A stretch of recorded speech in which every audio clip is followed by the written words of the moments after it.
Então eu vou pôr eu grande aqui e deixar você pequeno no quadradinho. Começamos a transmissão. Ok. Gente, boa noite. É um prazer imenso estar aqui com vocês novamente. Hoje é dia 13 de agosto de 2020 e a gente vai dar continuidade às nossas paleoconversas. As paleoconversas começaram já esse mês de agosto. SBP pretende levá-las até setembro, né, até meados de setembro.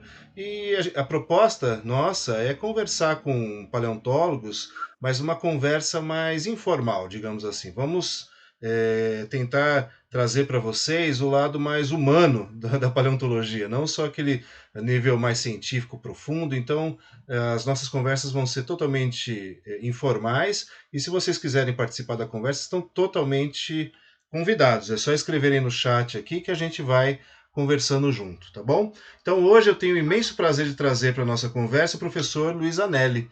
Luiz Anelli de São Paulo, e eu vou começar a nossa conversa, Anelli, perguntando para você assim uma coisa super simples. Eu quero que você fale para nós quem é você dentro da paleontologia, ou quem é você, por favor. Nossa, que pergunta difícil, né, cara? Você me falou que você me disse que ia perguntar isso. Hoje, várias vezes, assim, eu lembrava e me assustava. Falava, meu Deus, É uma quem sou pergunta eu? complexa, é uma pergunta complexa, mas é para a gente Ela é muito refletir, né? complexa. Olha, é uma pergunta com muitas respostas, né?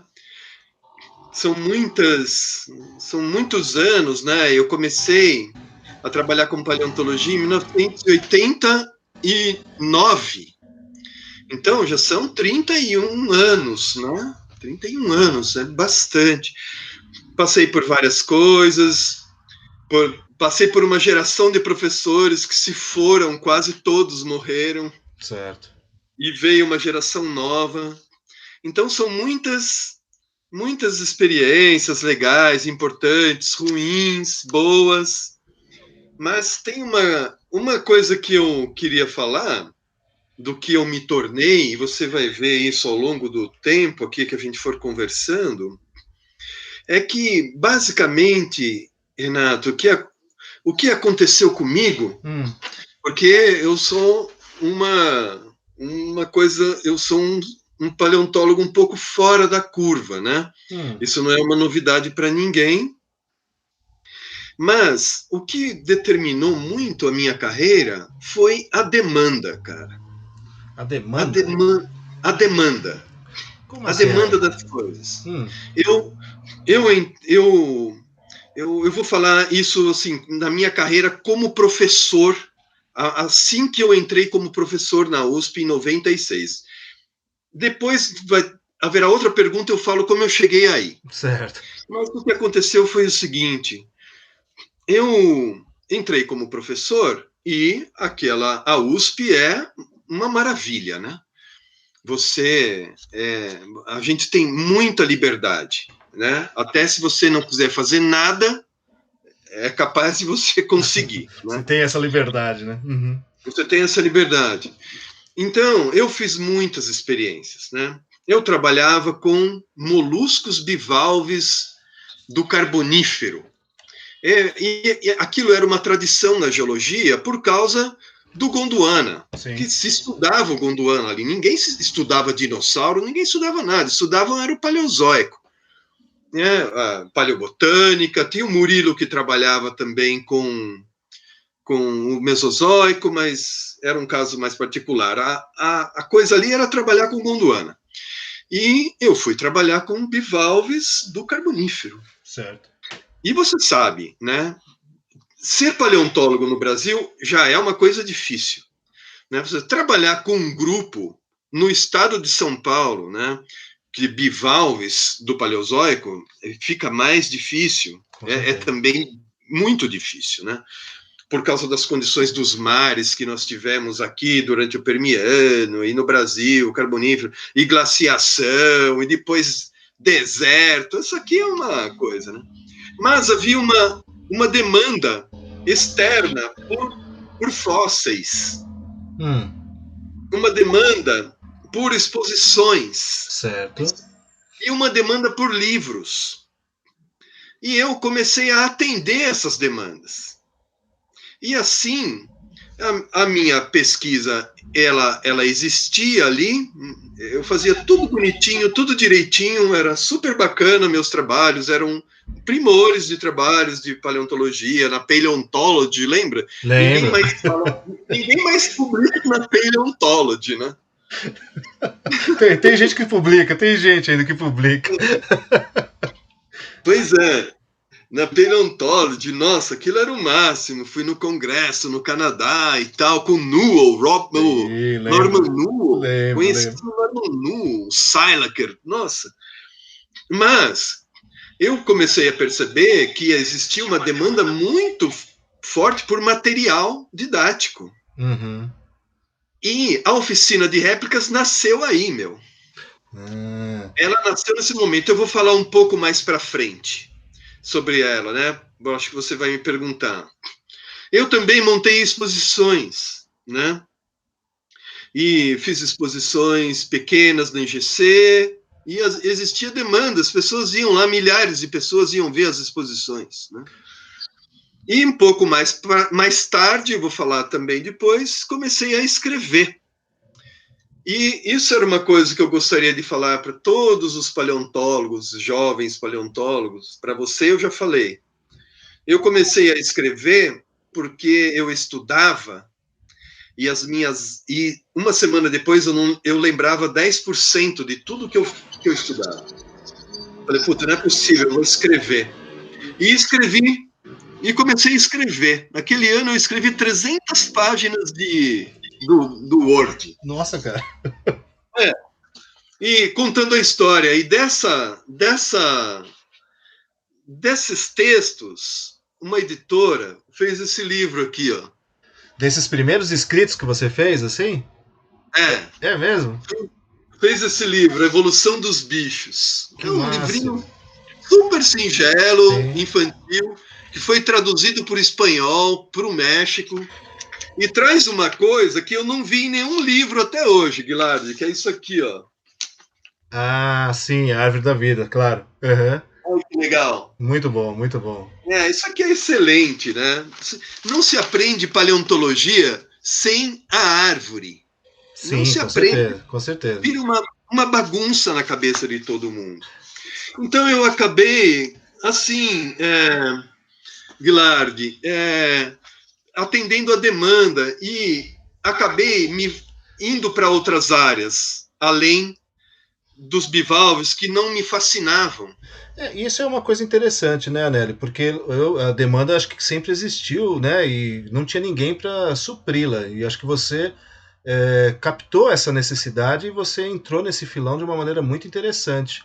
Mas mudando um pouco, assim, eu acho que essa demanda ela continua sendo hoje, nos dias de hoje aqui no Brasil, no mundo talvez, né? Sobre dinossauros. E você falou para nós que começou a trabalhar com invertebrados, né? Sim. Essa sua demanda, esse seu trabalho voltado nos dias de hoje, né? A gente vai falar um pouco isso mais para frente, mas sobre livros didáticos ou para divulgação de vertebrados grandes, é algo que a demanda te faz fazer isso ou é um gosto particular seu?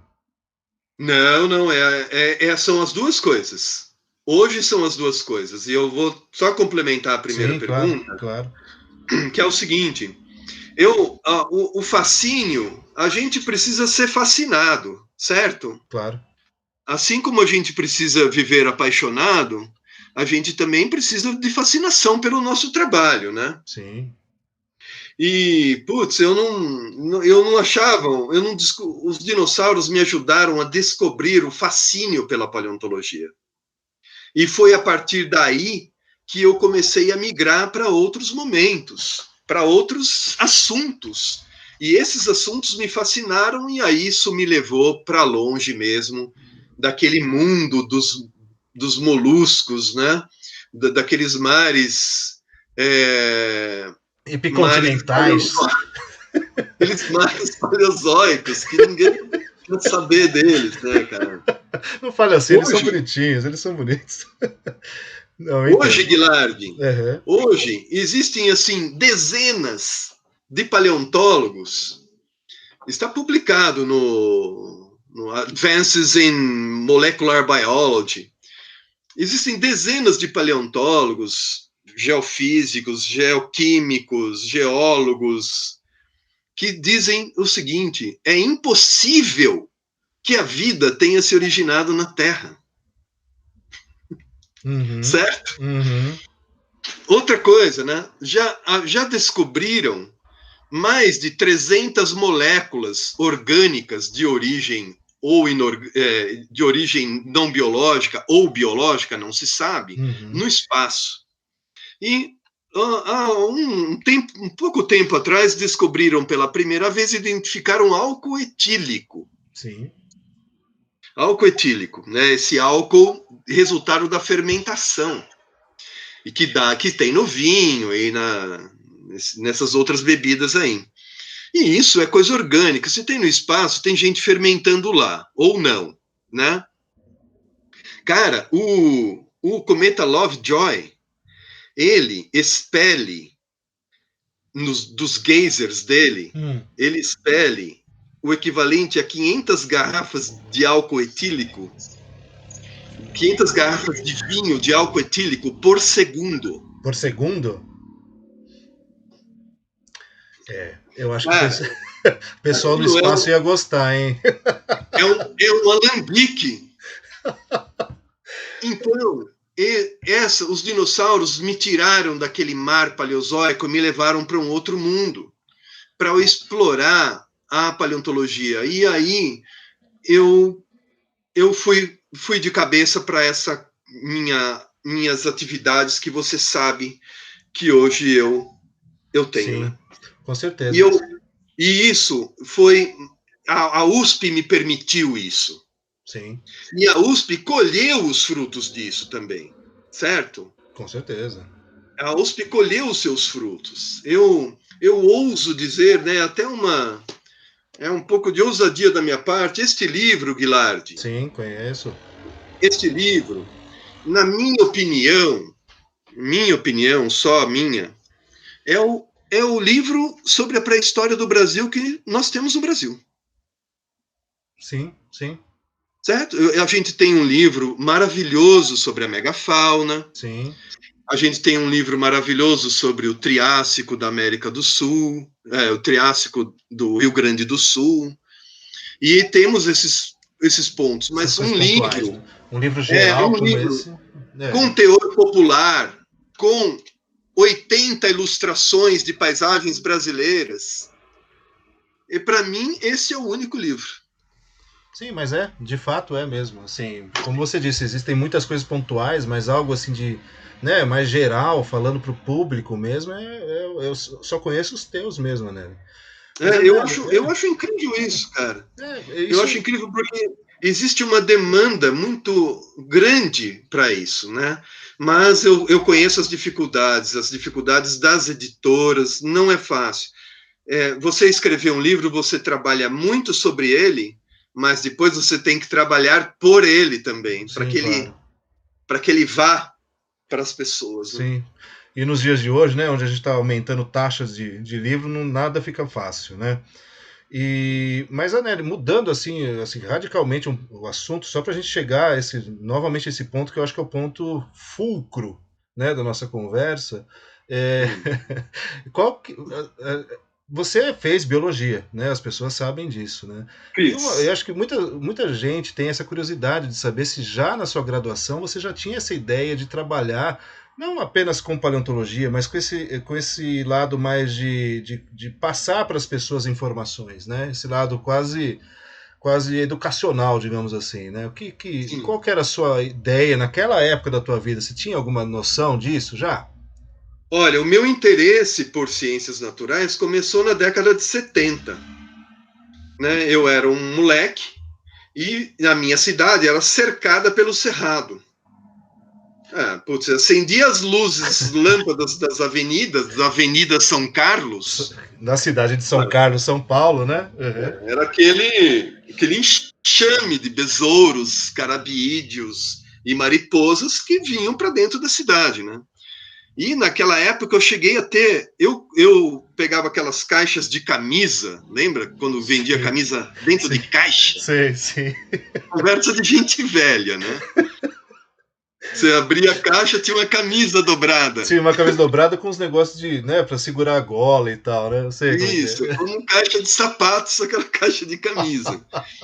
Eu colocava ali um isopor e espetava os bichos lá ali. Certo. E eu cheguei a ter mais de 150 caixas, Com com insetos tudo, dentro? de inseto. E o meu pai me levou a conhecer o professor Manuel na Federal Uhum. de São Carlos. E lá a gente fazia algumas trocas e tal. E aí meu pai comprou um livro Hum. que é o Entomologia para Você, do Messias Carreira. Nossa. Nossa Senhora! Meu pai comprou esse livro, Entomologia para Você, e deu para o meu primo. Eu falei, Certo. pô, né, eu nem soube disso, né, cara? Bom, claro, né? Meu primo fez biologia, se tornou um grande entomólogo, né? Certo. É um cara super apaixonado, estudou a vida inteira, tem uma coleção maravilhosa, é um baita de um biólogo, e nós passamos muito tempo juntos e tudo. Antes, no entanto, ele era um cara que gostava de dinossauro, porque o pai dele era o pai mais rico ali, e trabalhava em São Paulo e levava os bonecos para São Carlos, levava livro e tudo, né? Uhum. Alô? Sim, Você tá sim. aí? Sim, sim. Você tá me vendo? Tô. Eu apertei alguma coisa aqui. E aí eu ouvi essa troca, cara. Eu até nesse pequeno livro aqui, ó, Sim. que é um, que é um livro que já vendeu mais de 70 mil exemplares, Guilardi. Uhum. Muito, né? É bastante, cara. É bastante. Eu conto essa história aqui atrás, né? Que ele gostava de dinossauro e eu de inseto. Aí ele fez biologia, eu fiz biologia, nossas vidas se cruzaram, passaram, ele foi estudar insetos e eu fui estudar e ler e escrever sobre dinossauros, né? Então Fantástico. começou aí eu fui fazer biologia, prestei um vestibular na minha vida, Certo. que foi na Universidade Estadual de Londrina, era uma jovem universidade, mas era uma universidade que tinha um campus maravilhoso e tinha parceiros, amigos maravilhosos, Sim, sim. biólogos, e aquilo foi muito bom para mim. Ali eu me envolvi no último ano, eu estava completamente perdido, Como todo, né? Biólogo de formação, né? como todo biólogo, eu falei, meu Deus, o que eu vou fazer? E aí, cara, tem uma coisa que eu acho que foi uma das coisas mais bonitas que eu tenho para falar para você hoje, que é o seguinte: um professor, o professor André Serigoi, está lá até hoje. Ele falou: olha, tem uma coleção de rochas, de fósseis aqui que o professor antigo tinha guardado. Você não quer organizar, identificar e tal? Fui lá, organizei, identifiquei, montei uma exposição com aquilo foi tipo o meu trabalho de formatura. Sim. E aí ele fez uma coisa, ele falou, estou fazendo mestrado lá na USP, em São Paulo. Ele quer ir comigo? Vou te levar lá na paleontologia e vou te apresentar para um professor. Aí ele foi, eu fui com ele, o cara me pegou, me levou, fomos lá, atravessamos aquele corredor onde hoje está minha sala, bateu na porta do Rocha Campos, falou assim, olá, professor, posso te apresentar este aluno? E ali eu conheci o Rocha Campos. 6 anos depois, Guilardi, eu me tornei professor na USP. Nossa, que maravilha. Foi rápido assim, Anélio? 6 anos, cara. Foi rápido assim. Eu Que cheguei lá em ótimo. 90, cheguei em 90, comecei o mestrado e no meio do doutorado eu prestei o concurso, né? Maravilha, cara. Que maravilha. Muito bom. Prestei um vestibular e um concurso. Público, né? Para professor, né? É, Fantástico, cara. E lá na USP, Anélio, você entrou então em 92, 93, né? Se não me engano, né? eu entrei lá em 90. Em 90, desculpa. Mas essa parte de pesquisas, a parte mais acadêmica, claro, estava com você, até hoje está, mas você começou a desenvolver lá. Agora eu queria que você falasse sobre isso. Quando é que foi que você começou a desenvolver o que a gente chama de oficina de réplicas? Que eu acho que é um marco também para você. Explica para a gente o que que é essa oficina e o que que ela significou para você. A oficina de réplicas começou em 1998. Uhum, E ela aconteceu pelo seguinte, Guilherme. Uma professora da Unicamp anterior, a Frésia, sim. ela emprestava material da USP para levar para a Unicamp para dar aula. E eu, quando eu cheguei lá, aquilo lá estava bem bagunçado. Então, eu falei, eu vou organizar tudo. E passamos alguns meses organizando toda a coleção, informatizando toda a coleção. Lembra as Bolchardia que vocês usavam? Sim, Eu tinha descoberto elas lá naquela coleção, naquela época. Vocês puderam usar por isso. entendi. Porque estava tudo catalogado. Aí vocês usaram as Bolchardias e tá lá até hoje. E E o que aconteceu é que eu falei assim, esse material não pode sair daqui, tá todo quebrado, tá todo vai e volta e vai arrebentando tudo. Eu falei, a gente não empresta mais. Mas a demanda continuou. Eu falei assim, como eu tinha aprendido a fazer cópias dos meus fósseis no mestrado, Uhum. eu comecei a copiar fósseis. E foi assim. Eu comecei a copiar. E aquilo foi uma coisa bacana, a gente distribuía para as escolas, depois eu passei a vender, porque você distribui para 100, mas você vende para 5.000. Sim, Então aquilo só se tornava acessível às escolas se elas pudessem comprar, porque a gente não pode doar 5.000, né? sim. Isso foi, a gente reformou e tal, e aí eu escrevi o projeto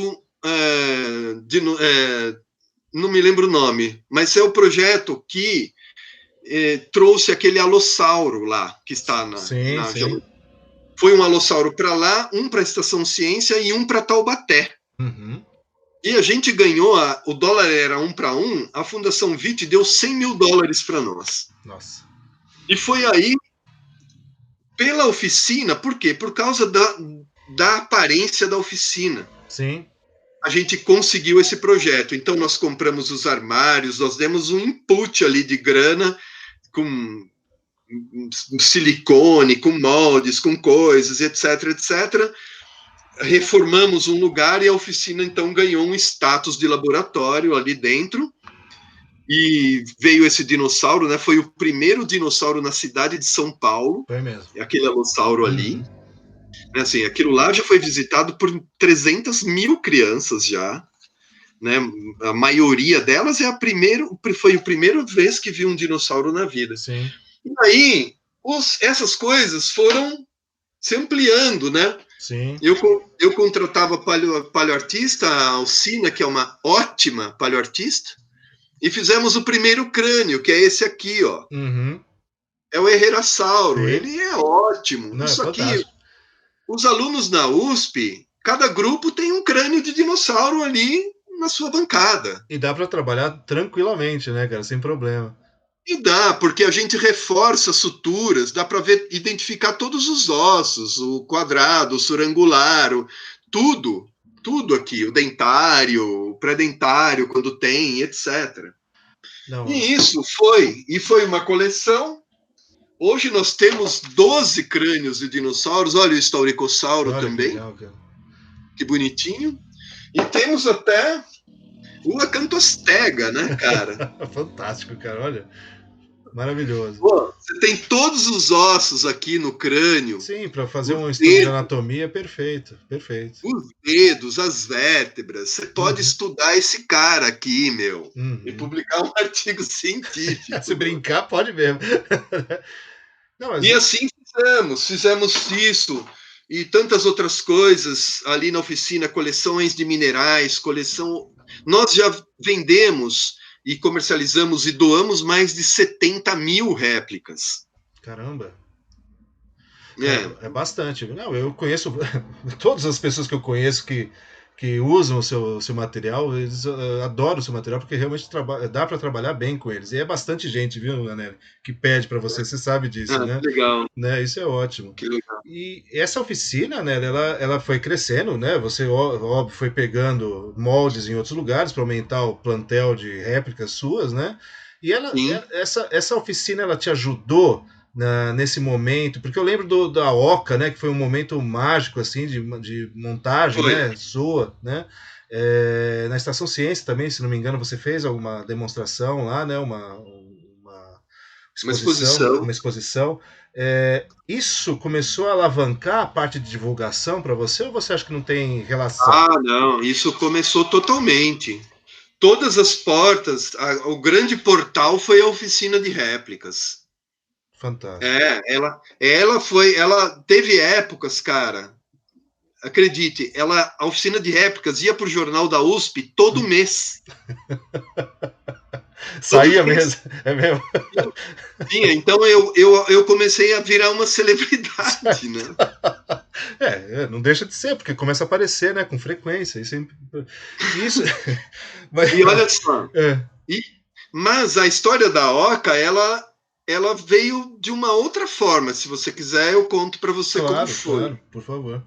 Ela, eu, era a época que eu estava fazendo os trabalhos de campo na Antártica. Uhum.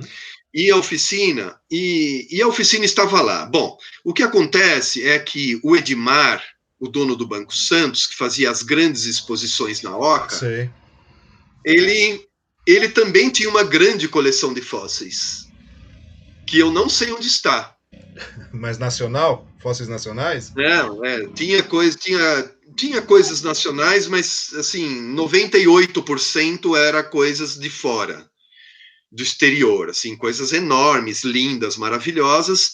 Pediu para o museu fazer um laudo. E a dona Lúcia pediu para eu fazer o laudo sobre a coleção. Fiz o laudo para ele e depois falei, ó, para você completar a sua coleção de fósseis, você precisa disso, disso, disso, disso, disso e disso. E entreguei um documento para ele. Uhum. Documento para ele. E quando ele veio buscar esse documento, eu estava fora. Eu estava Uhum. fora de São Paulo. Eu estava fazendo lá os meus trabalhos de campo, eu não lembro o que aconteceu, mas eu me lembro que depois eles voltaram porque eles queriam que eu fosse curador Na da coleção coleção de dele? fósseis do Banco Santos, olha só. Nossa. É.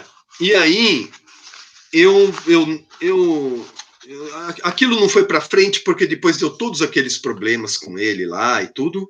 Eu só sei que um dia eu falei, dona Lúcia, fala para ele montar uma exposição de dinossauros lá, se ele não quer. Ela falou, escreve lá um documento que eu boto dentro do envelope para ele. E fui, escrevi na minha sala, eu tenho até hoje esse É documento. mesmo? Com erro de digitação, tudo. Aí fui fazer os outros campos depois, 3 anos depois, eles me chamaram para fazer a curadoria da Oca. Fantástico, cara. E aquilo ali foi fantástico, né? Foram 550 mil pessoas, 250 mil crianças ganharam transporte, lanche e entrada gratuita na Olha que exposição. maravilha. E era linda, a exposição ficou muito linda mesmo. Quem não viu, perdeu, Eu, perdeu algo fantástico. Foi fabuloso mesmo, né?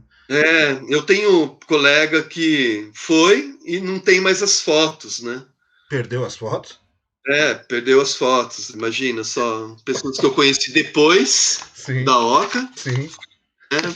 E aí fala, eu fui, putz, deixa eu ver as fotos. Não tenho, não acho. É de papel, né? Pode ter queimado, alguma coisa assim. É, e, eu, e uma coisa que eu tenho muito orgulho disso, sabe o que Uhum. foi? Foi que todos os paleontólogos foram convidados a participar, cara. Sim, sim, eu lembro Todos disso. os paleontólogos foram convidados. Todas as outras exposições que eram montadas aqui em São Paulo eram todas sigilosas, ninguém sabia de nada. Uhum, uhum. Porque aí vinha um grupo aqui, montava, todo mundo quietinho e ia embora.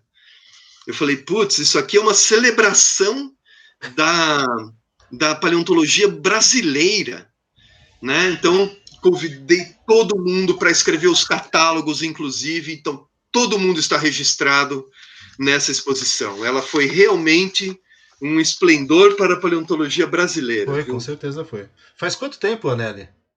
2005, 2006. Foi 2005, 2006, olha só. Você tinha quanto? 13 anos nessa Não, época? não, não, já estava mais velho, já estava com 30.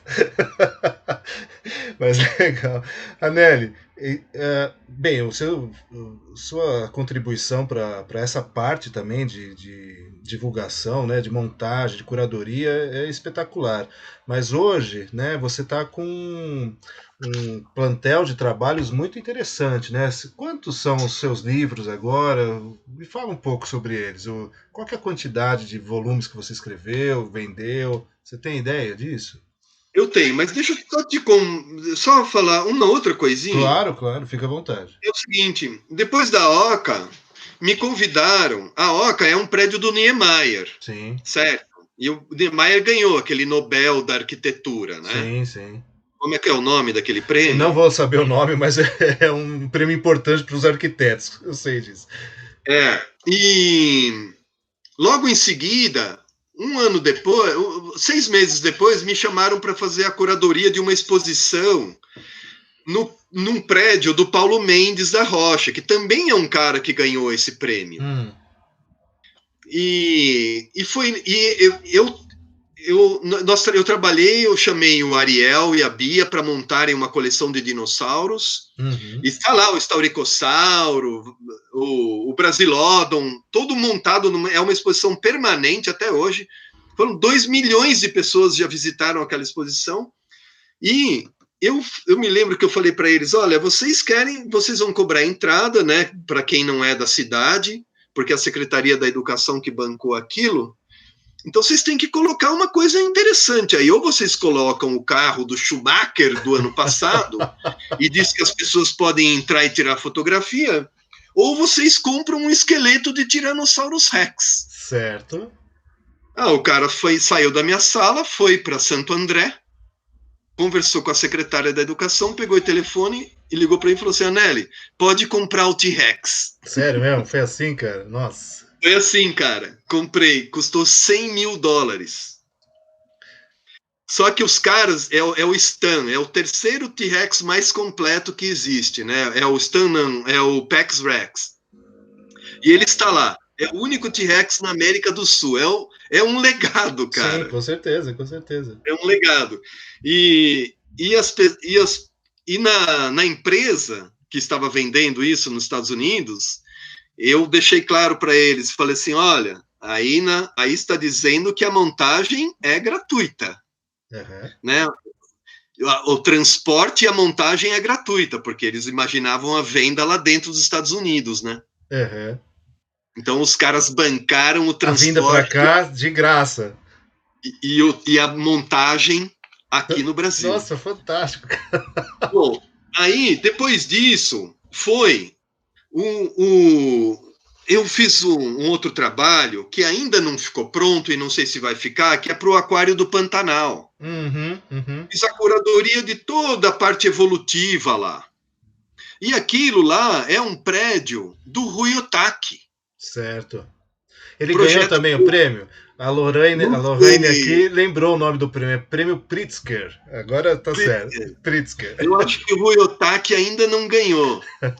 E depois fiz aquela animação 3D com óculos Rift, com outros colegas e parceiros, né? De empresas júnior ali incubadas na USP, no Catavento Cultural, está lá até hoje, são exposições permanentes. E aquele catavento é o prédio do escritório do Ramos de Azevedo, que construiu o Teatro Municipal, aquela escultura com o cavalo, as escolas do interior de São Paulo, Botucatu, tudo. Então, olha só que coisa, né? Os dinossauros do Brasil foram para os prédios mais famosos do Brasil, cara.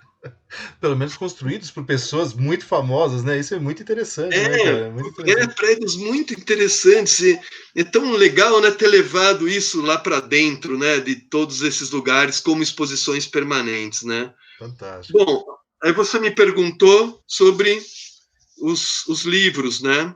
Sim, sim. O A que minha você obra, tem, o que o é. que você tem hoje de livros, Anelli? É, olha, hoje eu tenho 22 livros, Nossa, Guilherme. bastante, hein? Então, muitos deles já estão fora de catálogo, são livros mais simples Sim, e tudo, mas eu tenho muitos livros em catálogo ainda, né? Um outro livro que foi muito importante, né? Esse livro e esse aqui, esse livro nasceu deste aqui. sim, Este aqui eu escrevi no tempo da Oca, sim, sim, sim. para entender por que na Argentina tem 150 dinossauros e no Brasil tinha 20, né? Naquela época, né? Uhum. O Felipe Elias ilustrou os dois, depois a editora falou: a Nelly tem que escrever um livro para criança, porque as pessoas estão perguntando. Aí eu escrevi esse livro aqui, em 2 dias eu escrevi esse livro. Fantástico, cara, sério?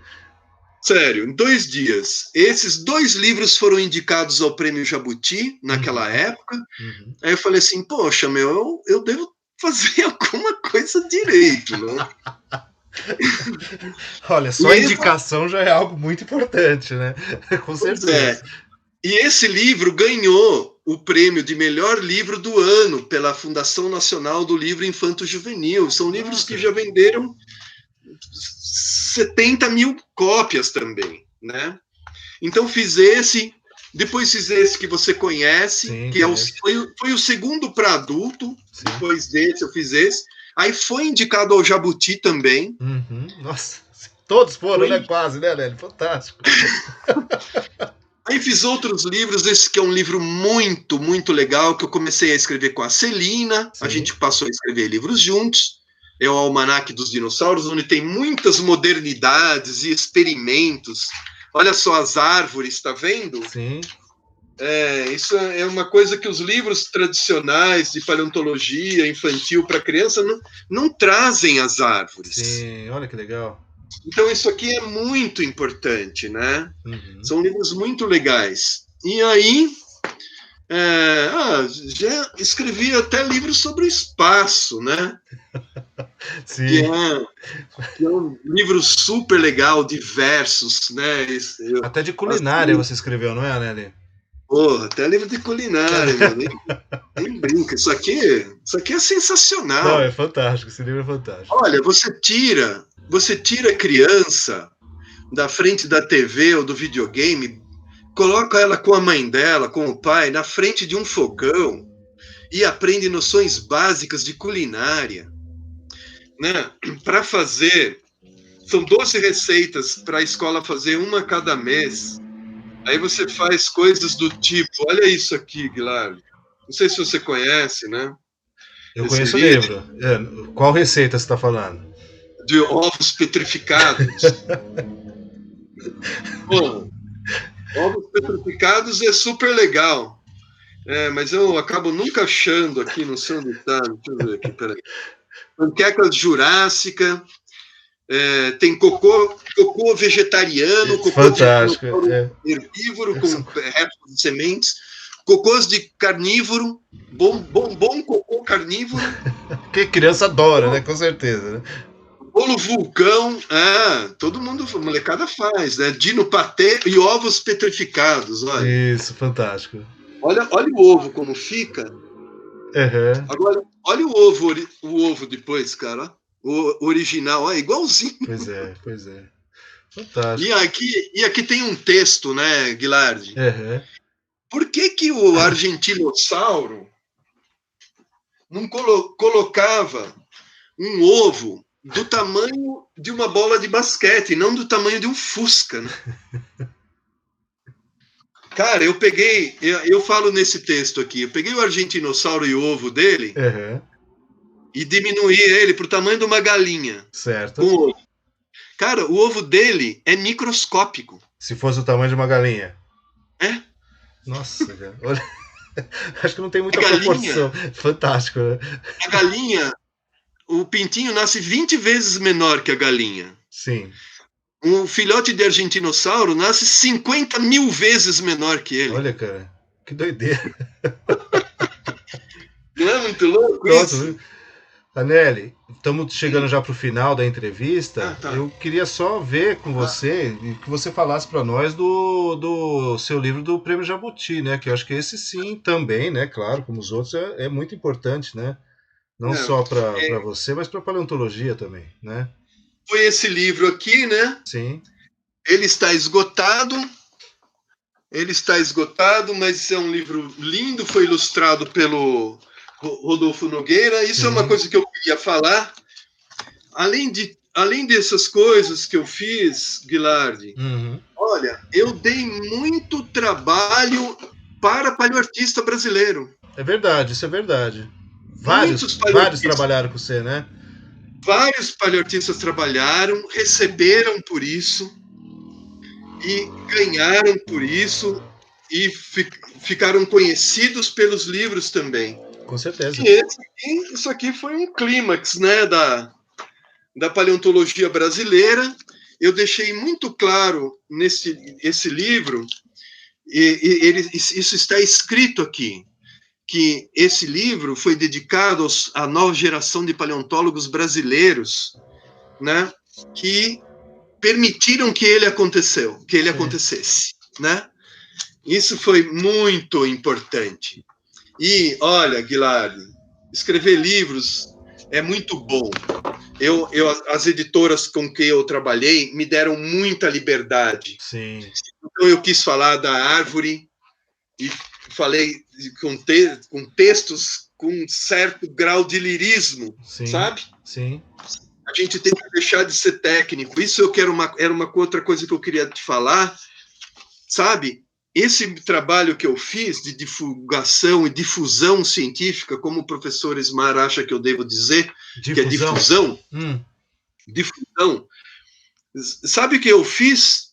Eu fui um fui uma segunda categoria de paleontólogo escavar tudo o que está aprisionado dentro das universidades, nos artigos científicos, né? Uhum.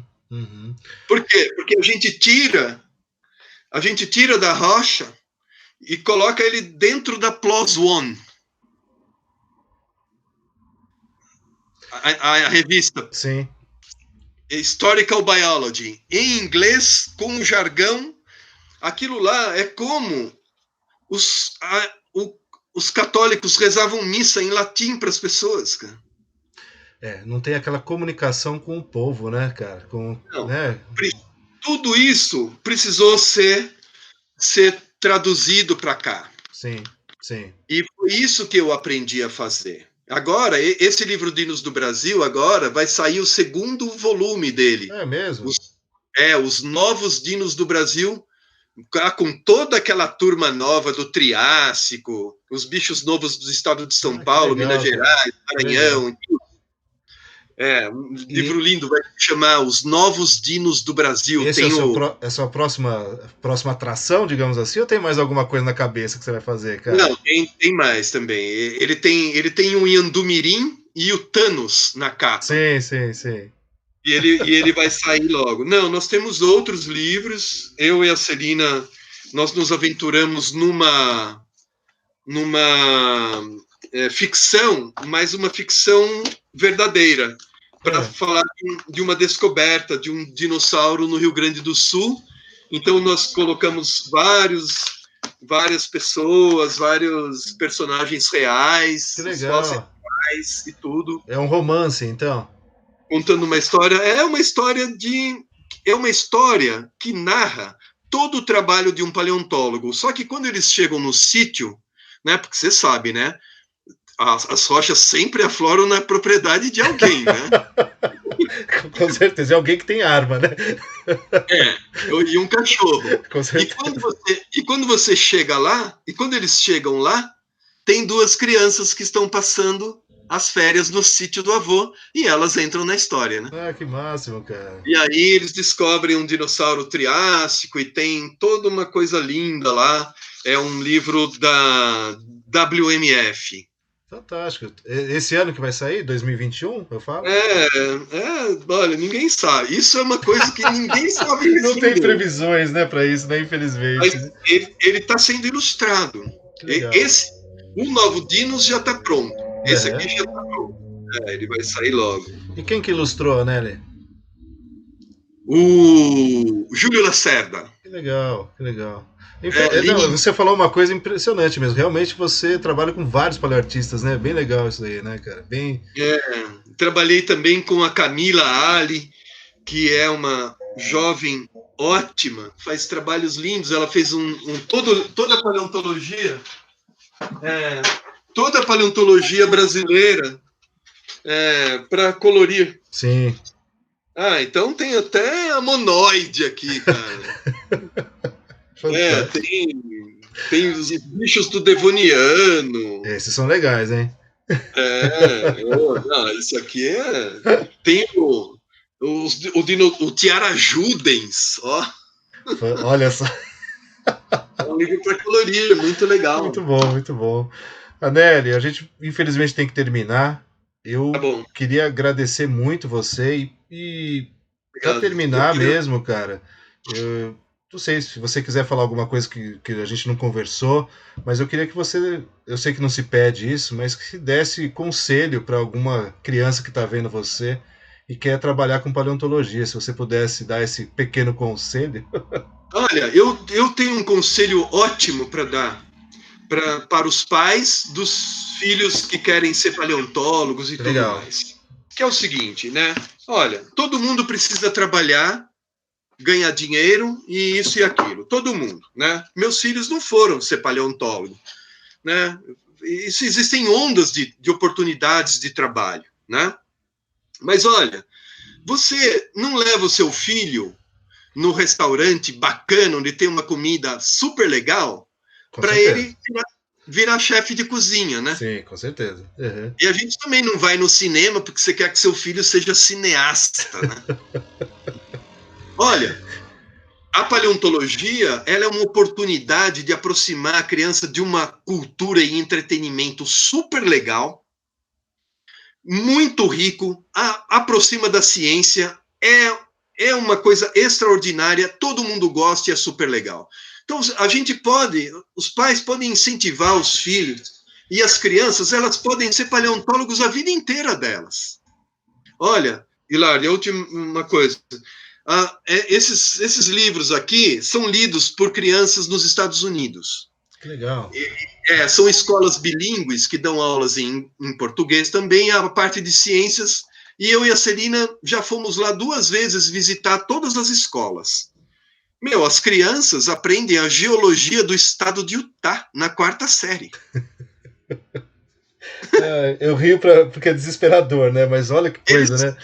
eles conhecem toda a pré-história deles lá. Uhum. Por quê? Porque a pré-história para eles é um item da cultura deles.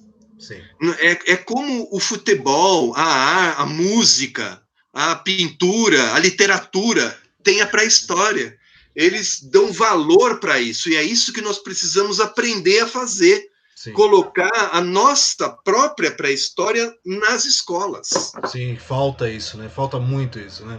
Impressionante.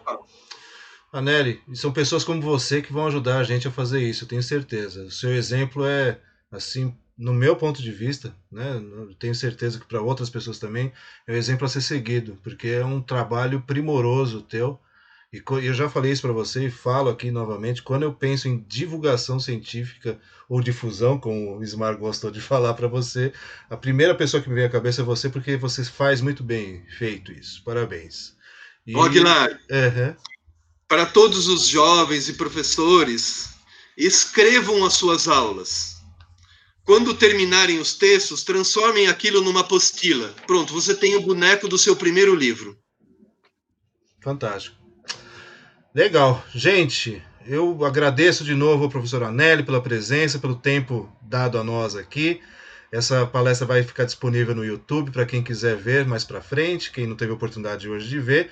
E quero lembrar a todos, antes de terminar aqui, que amanhã sairá o resultado do nosso Master Paleo Chef Bolos, hein?